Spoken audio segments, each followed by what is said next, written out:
Happy Wednesday, everybody. Thank you so much for being here. In today's training with my team this morning, we talked about how to feel prepared when going into a sales call. And we laid out a simple formula that I think will be really helpful for you so that you don't have the fear of jumping on the phones. We don't want that phone to be a 10,000 pound weight that prevents you from earning a living.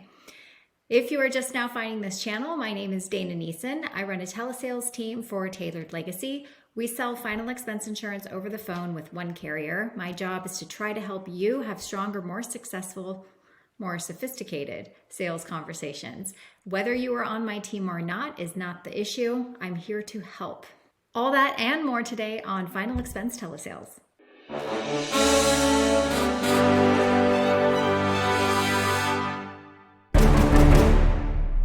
It's much easier said than done. To be prepared is to help give you confidence. But how do you get prepared in the first place? You need a script, you need to know what to say, and you have to say it over and over and over again, because the more comfortable you are in saying it, the more comfortable you'll be on the phones when you get it. But I think it actually goes beyond that, and I wanted to give you a little bit of a strategy and a different sort of thought process in your approach when it comes to phone sales and the sales process, because you can't just wing it. You can't just expect to jump on the phone and rely on your personality and your ability of being a people person to guide you through your sales calls. So the first way that you can absolutely feel prepared before jumping on the phones is to have a script. Now, I don't think that scripts are the be-all, end-all for every single call, because not every call will follow your script verbatim. However, I want you to take a step backwards away from your script. And I want you to think about how a lot of scripts are written. They're written to predict what your customer is going to say and how you should respond. Sometimes the scripts will give you some questions to ask, and depending on the response your customer gives you, determines if you go left or if you go right.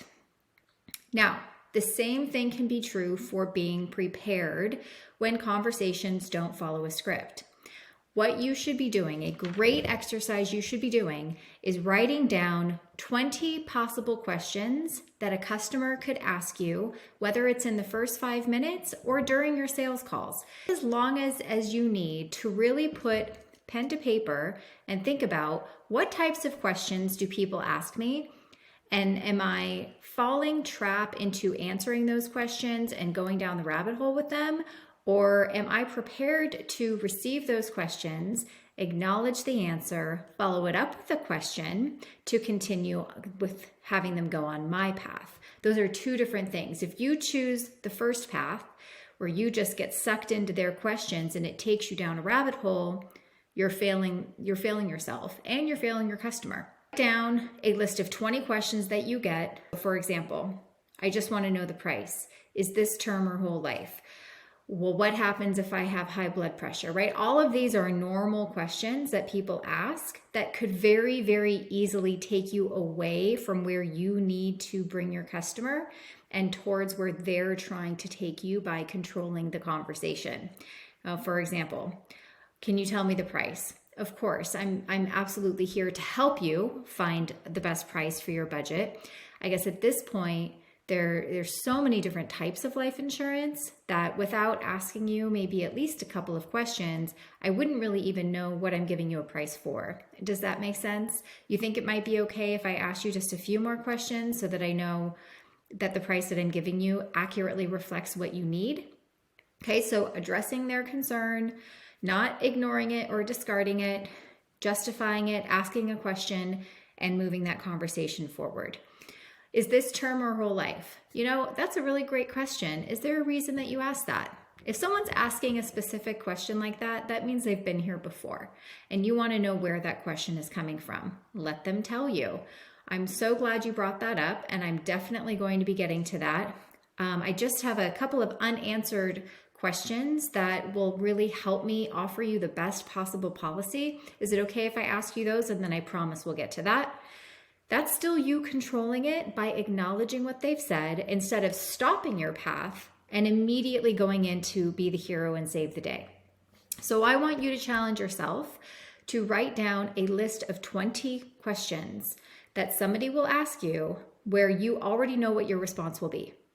That is how you start scripting the conversation, by predicting everything your customer could say and how to respond to it instead of reacting to it. Another example is, I don't think I can qualify because of my health conditions. It's not a question, it's a statement that could really easily take you down the wrong path. You might want to say, I'm sorry to hear that. What type of health conditions are you concerned about? They might tell you, I had a heart attack 2 years ago. Well, that's certainly not a deal breaker for us. I guess, would it be okay if I asked you a few more questions about what you need the insurance to take care of? And then I can let you know whether or not we're even able to help you in the first place. As opposed to, well, did they give you medication for it? How long ago was it? Do you have any other health conditions? Like, don't go there yet. That's making you go backwards. You will have plenty of time to get there as long as you keep moving that conversation forward. That is how you control the call. That is how you can become prepared in every single call that you take. This is also how you start building out a script. So if you don't have a script that you like, if you don't have a script that you love, you can always start out by doing both sides of the coin. So you can list out a bunch of questions that you would want to know about your customer, right? We talk about these a lot in previous videos.